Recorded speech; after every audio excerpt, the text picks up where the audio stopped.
കഴിഞ്ഞ കുറച്ച് ദിവസങ്ങളായി ഈ അക്രമ വാർത്തകൾ, ക്രൈം വാർത്തകളൊക്കെ വളരെ കൂടിക്കൊണ്ടിരിക്കുന്ന ഒരു സാഹചര്യമാണ് നമ്മൾ കാണുന്നത്. നമുക്കറിയാം നമ്മുടെ ചുറ്റിലും എന്തൊക്കെയാണ് നടക്കുന്നത് എന്നുള്ള കാര്യം. വാർത്തകളിലും അതുപോലെ തന്നെ ചാനലുകളിലും ഒക്കെ തരത്തിലുള്ള വാർത്തകൾ ദിവസേന നമ്മൾ കാണുന്നുണ്ട്, ഓരോ മണിക്കൂറിലും. അതുമാത്രമല്ല, ക്രൈം വാർത്തകൾക്ക് മാത്രമായി ഓരോ ബുള്ളറ്റിനുകളൊക്കെ വെക്കുന്ന കാഴ്ചകളൊക്കെ നമ്മൾ കാണുന്നുണ്ട്, അതിനുവേണ്ടി മാത്രമായിട്ടുള്ള കാര്യങ്ങൾ. അപ്പോൾ ഇത്തരത്തിലുള്ള വാർത്തകൾ ഇത് പ്രേക്ഷകരിലേക്ക് എത്തിക്കേണ്ടത് വളരെ അത്യാവശ്യമാണ്. അത് മനസ്സിലാക്കേണ്ടതും വളരെ അത്യാവശ്യം തന്നെയാണ്. അത് ആളുകൾ അറിയേണ്ടതുണ്ട്. പക്ഷേ ഇത്തരത്തിലുള്ള വാർത്തകൾ കുറ്റകൃത്യം ചെയ്യുന്നത് പ്രചോദിപ്പിക്കുന്നുണ്ടോ എന്നുള്ള കാര്യമാണ് പരിശോധിക്കുന്നത്. പ്രമോദ് സർ, ഈ പറഞ്ഞതുപോലെ ക്രൈം ബുള്ളറ്റിനുകളൊക്കെ വന്നുകൊണ്ടിരിക്കുന്നുണ്ട്, ഇപ്പോഴും ഉണ്ട്. അപ്പോൾ ഇങ്ങനെയുള്ള വാർത്തകൾ നമ്മൾ പ്രേക്ഷകരിലേക്ക് എത്തിക്കുമ്പോൾ അത് ആളുകൾക്കിടയിൽ ഇങ്ങനെ ഒരു കുറ്റകൃത്യം ചെയ്യാനുള്ള വാസന ഉണ്ടാക്കും എന്ന് തോന്നുന്നുണ്ടോ? അങ്ങനെ ഒരു വളരെ നേർക്കുനേർ ഒരു ഇമ്പാക്റ്റ് ഉണ്ടാക്കും എന്ന് തോന്നുന്നില്ല. ഇപ്പം നമ്മൾ ഒരു വാർത്താ ബുള്ളറ്റിൻ കണ്ടിട്ട് ഇങ്ങനെയും കൊലപാതകം ഒരാളെ കൊല്ലാൻ കഴിയുമല്ലോ എന്ന് കണ്ടുപിടിച്ച് വേഗം പോയി ഒരാളെ കൊല്ലുക എന്നുള്ള സാധനമില്ല. അങ്ങനെ അതിന് പകരം നമ്മൾ അതിനെ കുറച്ചുകൂടി വിശാലമായിട്ടാണ് കാണേണ്ടതെന്ന് തോന്നുന്നു. ഇപ്പോൾ നമ്മുടെ നാട്ടിൽ ക്രൈമിൻ്റെ എണ്ണമാണ് വർദ്ധിച്ചത് എന്നതൊരു തെറ്റായ കാര്യമാണ് എന്നതാണ് പൊതുവിൽ പോലീസ് തന്നെ സമീപകാലത്ത് നടത്തിയിട്ടുള്ള അന്വേഷണത്തിൻ്റെ ഫലമായി കണ്ടെത്തിയ ഒരു കാര്യം. മറിച്ച് ഈ അക്രമങ്ങളുടെ എണ്ണത്തിലല്ല, അതിൻ്റെ സ്വഭാവത്തിലാണ് മാറ്റം വന്നിട്ടുള്ളത് എന്നുള്ളതാണ്. ഇപ്പോൾ സമീപകാലത്ത് നമ്മളോട് സംസാരിച്ച ശ്രീ മനോജ് എബ്രഹാം തന്നെ പറഞ്ഞൊരു കാര്യമാണ്. അത് മറ്റ് ചില മാധ്യമങ്ങൾ അത് വിശദമായി ആ റിപ്പോർട്ടിനെ കോട്ട് ചെയ്തിട്ട്, അത് ഇതുവരെ പുറത്തു വന്നിട്ടില്ല, കോട്ട് ചെയ്തിട്ട് പറഞ്ഞു. കഴിഞ്ഞ 2 മാസത്തിനിടയിൽ 65 സംഭവങ്ങളിൽ 70 പേർ മരിച്ചു കേരളത്തിൽ എന്നുള്ളതാണ് ജനുവരി ഫെബ്രുവരി മാസങ്ങളിൽ. അതിൽ ഈ 70 മരണങ്ങളിൽ 37 വീടുകൾക്കുള്ളിൽ തന്നെ നടന്ന കൊലപാതകങ്ങളുടെ ഭാഗമായിട്ടുള്ള മരണമാണ് എന്നുള്ളതാണ്. 17 എണ്ണം സുഹൃത്തുക്കൾക്കിടയിൽ ഉണ്ടായിട്ടുള്ള അക്രമങ്ങളുടെ ഭാഗമായിട്ടുള്ളതാണ്. അപ്പോൾ ഇതെന്താണ് കാണിക്കുന്നത്? യഥാർത്ഥത്തിൽ നമ്മൾ നേരത്തെ ഉണ്ടായിരുന്ന അക്രമങ്ങൾക്കും അല്ലെങ്കിൽ ഇതുപോലുള്ള കൊലപാതകങ്ങൾക്കൊക്കെയുള്ള ഒരു സ്വഭാവം എന്ന് പറയുന്നത്, വളരെ കാലം മുമ്പേ സംഭവിച്ച എന്തെങ്കിലും കാരണം കൊണ്ട് ഒരു പ്രതികാരം തീർക്കാനുള്ള ഒരു വാശിയുടെ പുറത്ത് കാത്തിരുന്ന് പ്ലാൻ ചെയ്ത് ഒരു മുൻവൈരാഗ്യത്തിൻ്റെ പുറത്തൊരു കൊലപാതകം നടത്തുക എന്നതായിരുന്നു കൂടുതൽ. അപ്പോഴും അല്ലാതെയും ഉണ്ടായിട്ടുണ്ട്, പക്ഷേ ആ ഒരു പ്രവണതയാണ് കൂടുതൽ കണ്ടിരുന്നത് എന്നാണ് പറയുന്നത്. അതിന് പകരം ഇപ്പോൾ സ്പോണ്ടേനിയസ് ആയിട്ടുള്ള ഒരു റിയാക്ഷൻ എന്ന നിലയിൽ കയ്യിൽ കിട്ടുന്നത് എന്ത് ഉപയോഗിച്ചുകൊണ്ട് മനുഷ്യരെ കൊല്ലുന്ന ഒരു നിലയിലേക്ക് പോയിട്ടുണ്ടെങ്കിൽ അത് നമ്മുടെ സാമൂഹ്യ സാഹചര്യങ്ങളുടെ മാറ്റമാണ് എന്നതാണ്. പോലീസിൻ്റെയും ഒരു സോഷ്യൽ ഡൈനാമിക്സിൻ്റെ മാറ്റമുണ്ട്. അതോടൊപ്പം തന്നെ നമ്മുടെ കുടുംബ സാഹചര്യങ്ങളുടെ ഒരു പ്രശ്നവും അതിനകത്തുണ്ട്. കുറേ കൂടി അത് സങ്കുചിതമായിക്കൊണ്ടിരുന്നു. അല്ലെങ്കിൽ ഒരുപക്ഷെ കുട്ടികളെ നമ്മൾ വിശാലമായി ഒരുപാട് ചർച്ച ചെയ്തിട്ടുള്ള കാര്യങ്ങളാണ്. കുട്ടികളുടെ ഒരു വളർത്തിയെടുക്കലിൽ നമുക്കൊരു ഗ്യാപ്പ് ഉണ്ടായി, ഒരു തലമുറയുടേതായിട്ടുള്ള ഒരു ഗ്യാപ്പ് വന്നു. ആ ഗ്യാപ്പ് ശൂന്യമായി കിടക്കുമ്പോൾ ഈ കുട്ടികൾ ഒക്കെ ഒരു പ്രത്യേക രീതിയിൽ അവർ ഗാഡ്ജറ്റ്സിനെ മാത്രം ബേസ് ചെയ്തിട്ട് കാര്യങ്ങൾ തീരുമാനിക്കുന്ന ഒരവസ്ഥയിലേക്ക് എത്തി എന്നുള്ളതാണ്. അപ്പോൾ ഞാൻ പറയുന്നത്, ഇത് പൊതുവായി നമ്മുടെ നാട്ടിൽ അക്രമ സംഭവങ്ങൾ ഉണ്ടാകുന്നതിനും അതുപോലെ തന്നെ ഇത്തരത്തിലുള്ള വളരെ നിഷ്ഠുരമായ കൊലപാതകങ്ങൾ ഉണ്ടാകുന്നതിനും കാരണമായിട്ടുണ്ട്. ഈ നിഷ്ഠുരമായ കൊലപാതകങ്ങൾ എന്ന് പറയുമ്പോൾ ഇപ്പോൾ നമുക്ക് വെഞ്ഞാറമൂട് സംഭവം നമുക്ക് വളരെ എളുപ്പത്തിൽ ഓർത്തെടുക്കാവുന്നതാണ്. അതുപോലെ തന്നെ മറ്റു പലയിടത്തും, ഇപ്പോൾ ഇന്നലെ പോലും ഉണ്ടായത് നമുക്ക് ഓർക്കുമ്പോൾ നമുക്ക് പേടി തോന്നും. അതെ, ഭാര്യയെ വിളിച്ചിറക്കി പെട്ടെന്ന് തന്നെ കുത്തിക്കൊല്ലുന്ന ഒരവസ്ഥ ഉണ്ടാകുന്നു എന്ന് പറയുന്നത്. അപ്പോൾ എന്നിട്ടും 2 പേരെയും കൂടി കൊല്ലാൻ ശ്രമിച്ചു, അത് നടന്നില്ല. ഭാഗ്യത്തിന് അവർ മരിച്ചില്ല എന്നുള്ളത് മാത്രം. അപ്പോൾ അങ്ങനെയാണെങ്കിൽ ഇത് നമ്മുടെ സാമൂഹിക സാഹചര്യങ്ങളിൽ എവിടെയോ നമ്മളെ ഒരു സമൂഹം എന്നതിൽ ചേർത്തിണക്കുന്നതിലും കൂട്ടി നിർത്തുന്നതിലും ഉണ്ടായിട്ടുള്ള നേരത്തെ നമുക്കുണ്ടായിരുന്ന ചില ഘടകങ്ങളുടെ ഒരു തകർച്ചയാണ്, അല്ലെങ്കിൽ അതിൻ്റെ ഒരു ചോർച്ചയാണ് ഈ സംഭവിക്കുന്നത് എന്നതാണ് നമ്മൾ മനസ്സിലാക്കേണ്ടത്. അല്ല ഇമ്മീഡിയറ്റ് ആയിട്ട് അത് വാർത്തയിലോ അല്ലെങ്കിൽ ടെലിവിഷൻ സീരിയലിലോ അല്ലെങ്കിൽ പോട്ടെ സിനിമയിലോ ആണ് അതിൻ്റെ കാരണങ്ങൾ എന്ന് വിചാരിച്ച് നമ്മൾ ഇമ്മീഡിയറ്റ് ആയിട്ട് അങ്ങനെ പോകുന്നതിലൊരു തെറ്റുണ്ട്. എന്നാൽ അതേസമയം ഇപ്പോൾ അമൃത ഇവിടെ സൂചിപ്പിച്ചത് വെച്ച് ഞാൻ പറയുകയാണ്, ഇപ്പോൾ ക്രൈം വാർത്തകൾ എന്ന് പറയുന്നതാണ്, അത് നമുക്ക് അതിപ്പോൾ ഫിക്ഷൻ ആണെങ്കിൽ നമ്മൾ അതിനകത്ത് ഫിക്ഷൻ്റേതായിട്ടുള്ള അത് ഫിക്ഷനാണ് എന്ന് സൂചിപ്പിച്ചുകൊണ്ടുള്ള കുറച്ച് ഓവറായിട്ടുള്ള ഒരു സംഗതിയിലേക്ക് പോകാം, അല്ലെങ്കിൽ ഇമാജിൻഡ് സീക്വൻസ് എന്ന് പറയുകയോ അല്ലെങ്കിൽ അതിൻ്റെ പുനരാഖ്യാനം എന്ന് പറയുകയോ ഒക്കെ ചെയ്യാം. പക്ഷേ യഥാർത്ഥത്തിൽ നടന്നതിനെ നമുക്ക് അങ്ങനെ പറയാൻ കഴിയില്ല. നടന്നു തന്നെയാണ്. ഒരാൾ വെട്ടിക്കൊന്നിട്ടുണ്ടെങ്കിൽ വെട്ടിക്കൊന്നതിന് നമ്മളിപ്പോൾ സൂക്ഷിക്കുന്ന ഈ ക്രൈം വാർത്തകളുടെ കാര്യത്തിലൊക്കെ നമ്മളൊരു എത്തിക്കലായിട്ട് എടുക്കുന്നുണ്ട്, അതിൻ്റെ ക്ലോസ് പിക്ചേഴ്സ് കാണിക്കാതിരിക്കുക എന്നുള്ളതാണ്. അത് നമ്മൾ ചെയ്യുന്നുണ്ട്. രണ്ടാമത്തെ കാര്യം എന്ന് വെച്ചാൽ, ഇപ്പോൾ ക്രൈം നടന്നത് എങ്ങനെയാണ് എന്ന് നമുക്ക് പറയാതിരിക്കാൻ കഴിയില്ല. പോലീസിൻ്റെ ഒരു FIR പ്രകാരമോ അല്ലെങ്കിൽ പോലീസ് തന്നെ നേരിട്ട് അവരുടെ വാക്കുകളിലൂടെ അവർ തരുന്ന വിവരങ്ങൾ പ്രകാരമോ ഒക്കെ തന്നെയാണ് നമ്മൾ ക്രൈം റിപ്പോർട്ട് ചെയ്യുന്നത്. അപ്പോൾ ക്രൈം റിപ്പോർട്ടിംഗ് ഈസ് അങ്ങനെ തന്നെയാണ്, അത് എല്ലാ കാലത്തും അങ്ങനെ തന്നെയായിരുന്നു, ഇപ്പോഴും അതാണ്. ദൃശ്യമാധ്യമങ്ങളുടെ എണ്ണം കൂടിയപ്പോൾ ഒരുപക്ഷെ അത് നമുക്കൊരു വളരെ എക്സസീവ് ആയിട്ടുള്ള ഒരു കവറേജ് ആയിട്ട് നമുക്ക് ഒരുപക്ഷെ ഫീൽ ചെയ്യുന്നുണ്ടാവും എന്നുള്ളത് ശരിയാണ്. അതുപോലെ തന്നെയാണ് ഇപ്പോൾ സോഷ്യൽ മീഡിയയും കൂടി ആയപ്പോൾ നമുക്ക് ഒരു 10 കൊല്ലം മുമ്പ് അല്ലെങ്കിൽ ഒരു 20 കൊല്ലം മുമ്പ് ഒന്നും നമുക്ക് അങ്ങനെ ഒരു സാഹചര്യമില്ല. പത്രത്തിൽ അച്ചടിച്ച് വരുന്ന ആ പിക്ചറിനെയാണ് നമ്മൾ ഏറ്റവും ഗ്രൂസം പിക്ചറായിട്ട് നമ്മൾ കണ്ടിരുന്നത്. ഇപ്പോൾ അതല്ല, ഇതെല്ലാം ഗ്രൂസമായിട്ട് ഫീൽ ചെയ്യുന്ന ഒരു സാഹചര്യത്തിലേക്ക് നമ്മളെത്തി. എനിവേ, അത് നോർമലി നമ്മൾ ക്രൈം കവറേജിൻ്റെ ഭാഗമായിട്ട് വരുന്നതാണ്. ഇതിൻ്റെ തുടർച്ചയായിട്ട് പോലീസ് അന്വേഷണം, അതിൻ്റെ തുടർച്ചയായിട്ട് കോടതി, ഇതെല്ലാം സംഭവിക്കുന്നതാണ്. അത് അതിൻ്റെ ഭാഗമായി വരുന്നു. പക്ഷേ അതേസമയം തന്നെ ഇതിനെ ഒരു സോഫ്റ്റ്വെയർ എന്ന നിലയിൽ എടുക്കുകയും അത് രാത്രികാലത്ത് ഒരു ബുള്ളറ്റിൻ, ഒരു പ്രത്യേക സമയത്ത് അതൊരു ബുള്ളറ്റിനായിട്ട് നൽകുക മാത്രമല്ല, അതിൽ തന്നെ വളരെ അതിവൈകാരികമായ രംഗങ്ങൾ കൂട്ടിച്ചേർത്ത് അല്ലെങ്കിൽ മ്യൂസിക് ഇട്ട് അതിനെ നീട്ടിവലിച്ച് കുറേ കൂടി ഒരു എന്താ പറയുക, ആളുകളുടെ മാനസികാവസ്ഥയെ മുതലെടുക്കുന്ന നിലയിലേക്ക് മാറ്റുന്ന സമീപനമാണ് ചില വാർത്താ ചാനലുകൾക്കുള്ളത്. ആ സമീപനം നമ്മൾ സ്വീകരിച്ചിട്ടില്ല. മീഡിയ വൺ ഒരിക്കലും അത് അങ്ങനെ ചെയ്യരുത് എന്ന തീരുമാനത്തിൽ തന്നെയാണ് അത് വേണ്ടെന്ന് വെച്ചത്.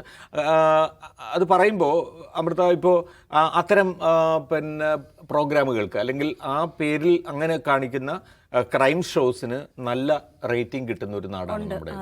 നല്ല റേറ്റിംഗ് ആണ്. അവർ രാത്രിയിൽ മാത്രമല്ല, അതൊരു പ്രൈം ടൈമിലാണ് അത് വരുന്നത്. കാരണം 10 മണി 10:30 ഒക്കെ എന്ന് പറയുമ്പോൾ നല്ല സമയം, നല്ല തോതിൽ ന്യൂസ് ചാനലുകളിലേക്ക് ആളുകൾ കൂടുന്നൊരു സമയമാണ്, ഏറ്റവും അധികം ആളുകൾ വരുന്ന ഒരു സമയമാണ്.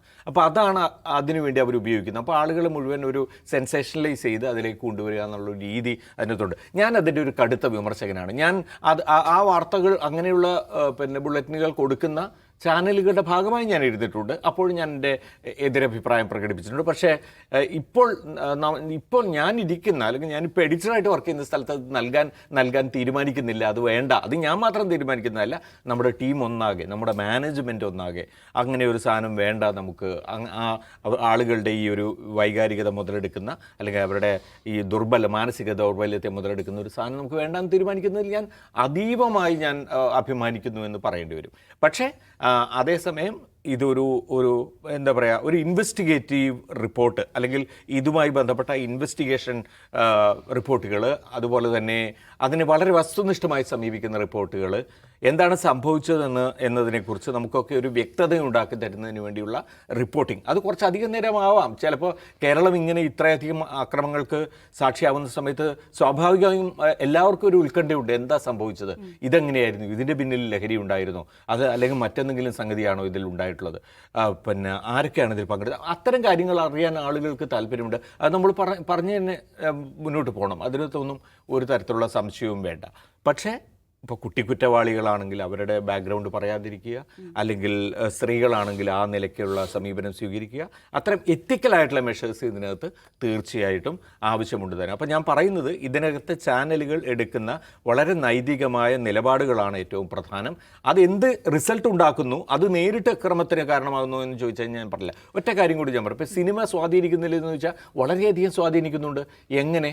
ഇപ്പോൾ നമ്മൾ കാണുന്ന, ഇപ്പോൾ ഇവിടുത്തെ കുടുംബങ്ങളിൽ ഉണ്ടാകുന്ന അക്രമങ്ങളുടെ പിന്നിൽ സിനിമയാണെന്ന് നമ്മൾ പറയാൻ തയ്യാറല്ല എന്നിരിക്കെ, ഇപ്പം നാഗ്പൂരിലുണ്ടായിട്ടുള്ള ഈ വയലൻസിലേക്ക് ട്രിഗർ ചെയ്തത് ഛാവ എന്ന സിനിമയാണെന്നുള്ള നിരീക്ഷണം വളരെ ശക്തമായുണ്ട്. ശരിയാണ് താനും. അത് ഛാവ എന്ന സിനിമയിൽ ഔറംഗസേബിനെ കുറിച്ചുള്ള ഒരു പ്രത്യേക കാഴ്ചപ്പാട് അവതരിപ്പിച്ചതോടെയാണ് അത് സോഷ്യൽ ഡിവിഷന് കാരണമാവുകയും അത് പിന്നീട് അവിടുത്തെ ഭരണാധികാരികളുടെ പലതരത്തിലുള്ള പ്രസ്താവനകളിലൂടെ ഒരു ഹെയ്റ്റ് പിരമിഡ് ഡെവലപ്പ് ചെയ്തിട്ട് അവസാനം അത് ഏറ്റവും വയലൻസിലേക്ക് എത്തുകയും ചെയ്തതെന്നാണ് പറയുന്നത്. അപ്പോൾ സിനിമയ്ക്ക് സ്വാധീനമുണ്ട്. അത് ഒരുപക്ഷെ നേരിട്ടുള്ള നമ്മുടെ ഈ പറയുന്ന തരത്തിലുള്ള വീടുകളിലെ ആക്രമണങ്ങളിലായിരിക്കണമെന്നില്ല. വിശാലമായ അർത്ഥത്തിൽ സാമൂഹിക സ്വാധീനമാകാം, രാഷ്ട്രീയ സ്വാധീനമാകാം. അപ്പോൾ ഇതിനെയൊക്കെ നമ്മൾ കാണേണ്ട അതത് കോണ്ടെക്സ്റ്റുകളിൽ കാണണം. അല്ലെങ്കിൽ അതിൽ നിന്ന് വിട്ടുമാറി ഇതൊന്നും വേണ്ട എന്ന് തീരുമാനിക്കുകയല്ല ശരി, അല്ലെങ്കിൽ ഇതെല്ലാം വേണമെന്ന് മറ്റൊരു വാദമല്ല ശരി. ഇതിനെ മനസ്സിലാക്കി മുന്നോട്ട് പോവുക എന്നതാണ് ഏറ്റവും പ്രധാനപ്പെട്ട ശരി. ശരി. പക്ഷെ അതിന് എന്താ തോന്നുന്നത്, ഇപ്പോൾ സാറ് പറഞ്ഞതുപോലെ ചില സിനിമകൾ നമ്മളെ സ്വാധീനിക്കുന്നുണ്ട്. പല കുറ്റകൃത്യങ്ങളും അരങ്ങേറുമ്പോൾ ഇന്ന സിനിമ മോഡൽ എന്ന് തന്നെ നമ്മളത് പറയുന്നുമുണ്ട്. വാർത്തകളിലേക്ക് വരുമ്പോൾ ഇത്തരത്തിലുള്ള വാർത്തകൾ വേണം എന്നാണോ അല്ലെങ്കിൽ വേണ്ടെന്നാണോ, അതല്ലെങ്കിൽ അതിനെ നമ്മൾ ഗ്ലോറിഫൈ ചെയ്യുന്നതായി തോന്നുന്നുണ്ടോ? ഇല്ല, ഈ കേരളത്തിലെ മാധ്യമങ്ങൾ ക്രൈമിനെ എന്തെങ്കിലും തരത്തിൽ ഗ്ലോറിഫൈ ചെയ്യുന്നു എന്നുള്ള വിമർശനം സാധുവാണെന്ന് എനിക്ക് തോന്നുന്നില്ല. മറിച്ച് കേരളത്തിലെ മാധ്യമങ്ങൾ ക്രൈമുമായി ബന്ധപ്പെട്ട വാർത്തകൾ കണ്ടാൽ കുറ്റവാളിയെ ഒറ്റപ്പെടുത്തുക എന്നൊരു പൊതുവായ ഫീലാണ് നമുക്ക് എല്ലാവർക്കും കിട്ടുക. ഇതൊരു മഹാപാതകം ചെയ്തിരിക്കുന്നു, എന്തിന് കേരളത്തോട് ചെയ്തു, എന്തിന് കുടുംബത്തോട് ചെയ്തു എന്ന ചോദ്യങ്ങളാണ് പൊതുവെ അതിനകത്ത് കേൾക്കാൻ കഴിയുക. അതുകൊണ്ട് മാധ്യമങ്ങൾ ഏതെങ്കിലും കുറ്റവാളിക്ക് ആവേശം നൽകുന്ന തരത്തിലുള്ള ഒരു സമീപനം സ്വീകരിക്കുക, അല്ലെങ്കിൽ ഒരു കുറ്റവാളിയെ കുറച്ചൊരു ഹീറോയിക് പരിവേഷം കൊടുക്കുക എന്ന ഒരു സമീപനം അതിൻ്റെ കവറേജിൽ എപ്പോഴെങ്കിലും എടുക്കുന്നത് കാണുന്നില്ല. അതേസമയം ക്രൈം റിപ്പോർട്ട് ചെയ്യുമ്പം എന്തുമാത്രം എക്സ്റ്റെൻസീവായി പോകാൻ കഴിയും, എവിടേക്കൊക്കെ മയക്കുമായി കയറി ചെല്ലാം, എന്തൊക്കെ കാര്യങ്ങൾ പറയാം, എന്തൊക്കെ വിഷ്വൽസ് കാണിക്കാം, അത് റീക്രിയേറ്റ് ചെയ്യുമ്പോഴും അതിനെക്കുറിച്ചുള്ള നെഗറ്റീവ്സ്, അതിനെ കഥകൾ പറയുമ്പോഴും എന്തുമാത്രം നാടകീയമാകാം, ഈ കാര്യത്തിലൊക്കെ വേണമെങ്കിൽ കേരളത്തിലെ മാധ്യമങ്ങളെക്കുറിച്ചുള്ള ഓഡിറ്റ് ന്യായവുമാണ്. എന്തുമാത്രം നാടകീയമായി ക്രൈമിനെ, നേരത്തെ സാർ പറഞ്ഞല്ലോ, രാത്രി 10 മണിക്ക് കൊടുക്കുന്ന ക്രൈം ബുള്ളറ്റിൻ, അതിൻ്റെ അവതാരകൻ അവതരിപ്പിക്കുന്നത് തന്നെ എന്തോ ഒരു ഭയങ്കര ദുരൂഹ സ്വഭാവമുള്ള ഒരു ബാക്ക്ഗ്രൗണ്ട് മുമ്പിൽ നിന്നിട്ടുണ്ട്. കഥകൾ ഇങ്ങനെ ഭയങ്കരമായി അപസർപ്പ കഥകൾ പോലെ കഥകൾ പറയുക. ഒപ്പം ഈ പിന്നീട് ക്രൈം സീനിൽ എവിടേക്കൊക്കെ മാധ്യമങ്ങൾക്ക് പോകാൻ കഴിയും, എവിടെ വരെ പോകരുത് എന്ന കാര്യത്തിലുള്ള നിയന്ത്രണം, ഈ കാര്യത്തിലൊക്കെ മാധ്യമങ്ങളെക്കുറിച്ചുള്ള വിമർശനം സാധുവാണെന്നിരിക്കെ തന്നെയും മാധ്യമങ്ങൾ കൂടുതൽ ക്രൈം ചെയ്യാൻ പ്രേരിപ്പിക്കുന്നുണ്ടോ എന്ന് ചോദിച്ചാൽ അതിനെയും ശാസ്ത്രീയമായി അവലോകനം ചെയ്യപ്പെടേണ്ട ഒരു കാര്യവുമാണ്. അതേസമയം ചില പഠനങ്ങൾ പറയുന്നു, നിങ്ങൾ എക്സ്റ്റെൻസീവായ കവറേജ് കണ്ടുകൊണ്ടേയിരുന്നാൽ നിങ്ങൾക്ക് അതേ മോഡലിലുള്ള അതിൻ്റെ കോപ്പി ക്യാറ്റ് ആവർത്തിക്കാനുള്ള സാധ്യത ഈ കുറ്റകൃത്യ മനോനിലയുള്ള മനുഷ്യർ, വളരെ ഫ്രജൈലായ മാനസികാവസ്ഥയുള്ളവർ, മയക്കുമരുന്നിൻ്റെ നിരന്തരമായ ഉപയോഗമുള്ള ആളുകൾ, അത്തരം ആളുകൾക്ക് ഈ കുറ്റകൃത്യത്തെക്കുറിച്ചുള്ള നിരന്തരമായ വാർത്തകൾ കണ്ടുകൊണ്ടിരിക്കുന്നത്, നിരന്തരമായി അത്തരം വയലൻസ് മൂടുള്ള സിനിമകൾ കണ്ടുകൊണ്ടിരിക്കുന്നത് അവരെ ക്രൈം ചെയ്യാൻ പ്രേരിപ്പിക്കുമെന്ന് പറയുന്ന പഠനങ്ങളുമുണ്ട്. അതുകൊണ്ട് ഈ പരിധിയിൽ കവിഞ്ഞു പോകുന്ന കുറ്റകൃത്യങ്ങളെക്കുറിച്ചുള്ള കവറേജും അതിനെക്കുറിച്ചുള്ള ആഖ്യാനങ്ങളും എന്തുമാത്രം ഗുണം ചെയ്യുമെന്ന കാര്യത്തിൽ എല്ലാവരും കുറച്ചുകൂടി ശാസ്ത്രീയമായ ആലോചന നടത്തുന്നത് നന്നായിരിക്കും. ഇതുകൊണ്ടൊന്നൊരു കുഴപ്പമില്ല, എത്ര വേണമെങ്കിലും കാണിക്കാമെന്ന പൊസിഷനല്ല ഞാൻ പറയുന്നത്. മറിച്ച് ഈ കാണിക്കുന്നതിൽ വല്ല പ്രശ്നമുണ്ടോ, നമ്മളിങ്ങനെ ഇത് സുദീർഘമായി കാണിച്ചുകൊണ്ടേയിരിക്കുന്നത് ഈ മയക്കുമരുന്നിനുമൊക്കെ അടിമയാക്കപ്പെട്ട മനുഷ്യർ, സ്വതവേ കുറ്റവാസനയുള്ള ആളുകൾ, അവരെ ഏതെങ്കിലും നിലയ്ക്ക് സ്വാധീനിക്കുന്നുണ്ടോ എന്ന കാര്യം പരിശോധിക്കാൻ, പഠിക്കാൻ മാധ്യമമുറികളിലും ഒരു ശ്രമം ഉണ്ടാവുന്നത് നല്ലതാണെന്ന് വേണമെങ്കിൽ പറയാൻ പറ്റുന്ന കാര്യമെന്ന് എനിക്ക് തോന്നുന്നത്. മറ്റൊന്ന് ശാസ്ത്രീയമായി കണ്ടെത്തിയിട്ടുള്ള കാര്യം, ഇപ്പോൾ കേരളത്തിൽ എന്തുകൊണ്ട് ഇത്രയും ക്രൈം കൂടുന്നു, ഇപ്പോൾ കഴിഞ്ഞ ദിവസം നമ്മൾ കണ്ടു, ഇപ്പം താമരശ്ശേരിയിൽ തന്നെ അമ്മയെ ലഹരിക്ക് അടിപ്പെട്ട് തലക്കടിച്ചു കൊന്ന് അവിടെ കാത്തിരുന്ന് ചായ ഇട്ട് കുടിച്ച് പിന്നെ അവിടെ നിന്നാണ് ഇയാൾ പോയത്. അയാളുടെ ഉറ്റ സുഹൃത്താണ് ഇപ്പോൾ ഭാര്യയെ വിളിച്ചിറക്കി കഴുത്തിന് കുത്തി കൊല്ലുന്നത്. അടുത്ത സുഹൃത്തുക്കളാണ്, രണ്ടുപേരും മയക്കുമരുന്ന് ഉപയോഗിച്ചിട്ടുള്ള ആൾക്കാരാണ് എന്ന് പ്രത്യേകം കാണണം. അപ്പം മയക്കുമരുന്നിൻ്റെ ഉപയോഗം ഭീതിതമായ കുറ്റകൃത്യങ്ങൾ കൂടി വരാൻ കേരളത്തിൽ കാരണമാകുന്നുണ്ടെന്നുള്ളത് ശാസ്ത്രീയമായി പ്രൂവ് ചെയ്യപ്പെട്ടുള്ള ഒരു കാര്യമാണ്. കാരണം നമ്മൾ നേരത്തെ സംസാരിച്ചു, മയക്കുമരുന്ന് ഉപയോഗിക്കുമ്പോൾ നിങ്ങൾക്ക് നിങ്ങളുടെ സെൽഫ് കൺട്രോൾ നഷ്ടപ്പെടും. നമ്മൾ തമ്മിൽ സംസാരിച്ചുകൊണ്ടിരിക്കുമ്പോൾ പരസ്പരം ഒരു വഴക്കുണ്ടായാൽ ആ വഴക്ക് ഒരു അടിയിലെത്താതെ നമുക്ക് അവസാനിപ്പിക്കാൻ കഴിയുമെന്നിരിക്കെ ഞാൻ പെട്ടെന്ന് വയലിലായ അടിയും ഉണ്ടാക്കും. കാരണം സംസാരത്തിൽ അവസാനിപ്പിക്കാൻ സാധാരണ നിലയ്ക്ക് കഴിയുമായിരുന്ന ഒരു സംഗതി അവസാനിപ്പിക്കാൻ കഴിയാത്ത തരത്തിൽ നിയന്ത്രണം നഷ്ടപ്പെട്ട മനുഷ്യനായിട്ട് ഞാൻ മാറും. മറ്റൊന്ന്, ഞാൻ നിരന്തരമായി വ്യാജ ശത്രുക്കളെ നിർമ്മിച്ചുകൊണ്ടിരിക്കും. ഞാനും അമൃതയും സംസാരിച്ചുകൊണ്ടിരിക്കെ അമൃത എന്നെ ആക്രമിക്കാൻ ശ്രമിക്കുകയാണെന്ന് എനിക്കൊരു ഫീൽ ഉണ്ടാവുകയും ആദ്യമൊക്കെ ഞാൻ പരുങ്ങുകയും പിന്നെ ഞാൻ അഡ്വാൻസ് ചെയ്യുകയും ചെയ്യും. എന്താണ് ഇതിൻ്റെ എഫക്റ്റ് എന്ന കാര്യത്തിൽ ശാസ്ത്രീയമായ പഠന റിപ്പോർട്ടുകൾ പറയുന്നു. അതുകൊണ്ട് കേരളത്തിൽ വർദ്ധിച്ചു വരുന്ന ഇത്തരം ഭീതിതമായ അക്രമങ്ങൾക്ക് പിന്നിൽ മയക്കുമരുന്നിൻ്റെ, ഈ പറയുന്ന മെത്തിൻ്റെ, MDMA ഉപയോഗം ഒരു പ്രധാനപ്പെട്ട ഫാക്ടറായിട്ട് പ്രവർത്തിക്കുന്നുണ്ട് എന്ന് കാണുക. രണ്ടാമത്തേത്, മയക്കുമരുന്നോ അല്ലെങ്കിൽ മദ്യമോ ഒന്നും ഉപയോഗിക്കാത്ത ആളുകൾ പോലും ഇത്തരം ക്രൈം ചെയ്യുന്നു. ഇന്ന് രാവിലെ നമ്മൾ കാണുന്നത് 2 വയസ്സുള്ള കുഞ്ഞ്, ദീർഘകാലം കാത്തിരുന്നുണ്ടായ, ഒരുപാട് പണം മുടക്കി ചികിത്സിച്ചുണ്ടായ കുഞ്ഞിനെ കൊന്നതിന് ശേഷം അമ്മയെ ആത്മഹത്യ ചെയ്തു. അമ്മ ആത്മഹത്യ ചെയ്താണോന്ന് അറിയില്ല, അച്ഛൻ്റെ തീരുമാനമാണോന്ന് അറിയില്ല, എന്തായാലും ഒരാളെ കൊന്നിട്ടാണ് അവർ മരിച്ചിട്ടുള്ളത്. അപ്പോൾ ഈ തീരുമാനം എടുക്കുന്ന മദ്യമൊന്നും കഴിച്ചിട്ടല്ല, അയാൾക്ക് സാമ്പത്തിക പ്രതിസന്ധി ഉണ്ടായിരുന്നാണ് കാണുന്നത്. അപ്പോൾ മനുഷ്യർ എന്തുകൊണ്ട് ഇത്തരം ഗുരുതരമായ ക്രൈം ചെയ്യാൻ ഇറങ്ങിത്തിരിക്കുന്നു, അല്ലെങ്കിൽ ആളുകൾ എന്തിന് ഈ തരത്തിലുള്ള ഹോമിസൈഡുകൾ ചെയ്യുന്നു എന്നത് നമ്മൾ നിരന്തരമായി വാർത്ത കാണുകയും നമ്മുടെ പൗരസമൂഹം, മലയാളി സമൂഹം അതിനെക്കുറിച്ച് ഭയങ്കര കൺസേൺഡാണ്. നമ്മുടെ നാട്ടിൽ മൊത്തം അക്രമമായോ, എന്തുകൊണ്ടാണ് അക്രമം നടക്കുന്നത്? അപ്പോൾ അതിന് നമുക്കൊരു ഉത്തരം വേണം. നമ്മുടെ നാട് മൊത്തത്തിൽ ക്രൈമിൽ വീണ് പോയിട്ടുണ്ടോ, നമ്മുടെ പുതുതലമുറ എന്ന് പറയുന്ന സംഗതി ഭയങ്കരമായ പ്രശ്നത്തിലേക്ക് ആവപ്പെട്ടോ, അതിനൊരു ആൻസർ വേണം. അപ്പോൾ അതിനുള്ള ഫാക്ടേഴ്സ്, കാരണങ്ങൾ എന്തൊക്കെയാണെന്ന് കണ്ടെത്താനുള്ള ബാധ്യതയുണ്ട്. അത് ചിലപ്പോൾ സാമ്പത്തിക പ്രതിസന്ധിയാണോ, ആ സാമ്പത്തിക പ്രതിസന്ധി ഏതൊക്കെ നിലയ്ക്ക് മനുഷ്യരെ ബാധിച്ചിട്ടുണ്ട്, അതെങ്ങനെയൊക്കെയാണ് മനുഷ്യരെ ജീവിതം അവസാനിപ്പിക്കാൻ നിർബന്ധിക്കുന്നത് പോലുള്ള കാര്യങ്ങൾക്കകത്ത് അഡ്മിനിസ്ട്രേഷനാണ് അതിനകത്ത് ആലോചിക്കേണ്ടതാണ് എനിക്ക് തോന്നുന്ന ഒരു കാര്യം. നമ്മൾ ഇതിനു മുമ്പ് പറഞ്ഞിട്ടുണ്ട്, ഈ ഗെയിമുകളുണ്ട്. വലിയ സാമ്പത്തിക ബാധ്യത അഫാനുണ്ടെന്ന് പറഞ്ഞു. എങ്ങനെ വന്നു സാമ്പത്തിക ബാധ്യത? ഈ സാമ്പത്തിക ബാധ്യത ദുരൂഹമായ വഴികളിലൂടെ വന്നതാണ്. എങ്ങനെയാണ് വന്നത്? ഇപ്പോൾ ഏറ്റവും കൂടുതൽ ചെറുപ്പക്കാർ ഈ പറഞ്ഞ കുരുക്കുകളിൽ പെടുന്നത് അവരുപയോഗിക്കുന്ന ഈ പറയുന്ന റമ്മി ഗെയിമുകൾ പോലുള്ള സാധനങ്ങൾക്കകത്താണ്. ഗെയിമിംഗ് ആപ്പുകൾ ഭയങ്കരമായ സാമ്പത്തിക പ്രതിസന്ധിയുണ്ട്. എനിക്ക് അറിയാവുന്ന ആൾക്കാർ ഇപ്പോൾ ഉണ്ടാക്കുന്നുണ്ട്. അത് ഉണ്ടാക്കുന്ന എന്താണ് വലിയ ഒരു അരക്ഷിതാവസ്ഥയും അല്ലെങ്കിൽ മുന്നോട്ട് പോകാൻ കഴിയാത്ത അവസ്ഥയുമാണ് ആളുകളെ സൂയിസൈഡ് ചെയ്യാൻ പ്രേരിപ്പിക്കുന്ന ഘടകങ്ങളിലൊന്ന്. അപ്പോൾ എന്തുകൊണ്ട് ക്രൈം ആവർത്തിക്കപ്പെടും എന്നുള്ള ക്വസ്റ്റ്യൻ വളരെ സീരിയസ് ആയിട്ടുള്ള ക്വസ്റ്റ്യനായിട്ട് നമ്മുടെ മുന്നിൽ നിൽക്കുകയാണ്. അപ്പോൾ അത് എങ്ങനെയാണ് അതിൻ്റെ അടിസ്ഥാന കാരണം എന്താണ്? ഇപ്പം സാംസ്കാരിക വകുപ്പ് മന്ത്രി പറഞ്ഞിരിക്കുന്നു വയലൻസ് കൂടുതലുള്ള സിനിമകൾക്കകത്ത് നിയന്ത്രണം വേണമെന്ന് ഞങ്ങൾ കേന്ദ്ര സെൻസർ ബോർഡിനോട് ആവശ്യപ്പെട്ട് കഴിഞ്ഞുവെന്ന്. അതൊരു പ്രധാനപ്പെട്ട കാര്യമാണ്. സിനിമയും മനുഷ്യരെ സ്വാധീനിക്കും.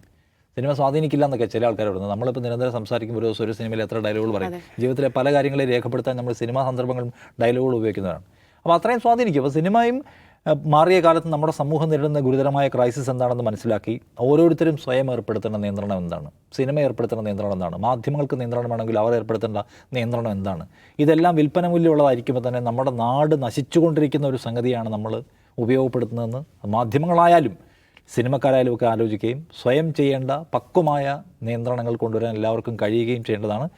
അതിൻ്റെ ഏറ്റവും പ്രധാനപ്പെട്ട ഉത്തരവാദിത്വം നിറവേറ്റുന്നത് ഭരണകൂടമാണ്. കേവലമായ MDMA വേട്ടകൾ കൊണ്ടോ മെത്ത് വേട്ടയാടിയതുകൊണ്ടോ അല്ലെങ്കിൽ കഞ്ചാവ് പിടിച്ചുകൊണ്ട് മാത്രം അവസാനിപ്പിക്കാൻ കഴിയുന്ന പ്രശ്നമല്ല. അതിനപ്പുറത്തേക്കുള്ള സീരിയസ് ആയിട്ടുള്ള ചില പ്രശ്നങ്ങൾ നമ്മൾ കാണാതെയോ കണ്ടോ കിടപ്പുണ്ട്. അത് പരിഹരിക്കാൻ കുറച്ചൊരു ക്രിയേറ്റീവും ആധുനികവും പ്രൊഡക്റ്റീവായിട്ടുള്ള ചില ഇടപെടലുകളിലേക്ക് കൂടി ഭരണകൂടം പോവേണ്ടതുണ്ട്. നമ്മളെല്ലാവരും കൂടെ ഇരുന്ന് മയക്കുമരുന്ന് അപകടമാണ് നമുക്ക് ചെറുക്കണ്ടേ എന്ന മട്ടിലുള്ള പരാതി പറച്ചിൽ അല്ലെങ്കിൽ എവിടെയെങ്കിലും പിടിക്കുന്ന കുറേ കഞ്ചാവ് എന്നതിൽ അവസാനിപ്പിച്ചാൽ നമുക്ക് തീർക്കാൻ കഴിയുന്നതല്ല ഈ പ്രതിസന്ധി.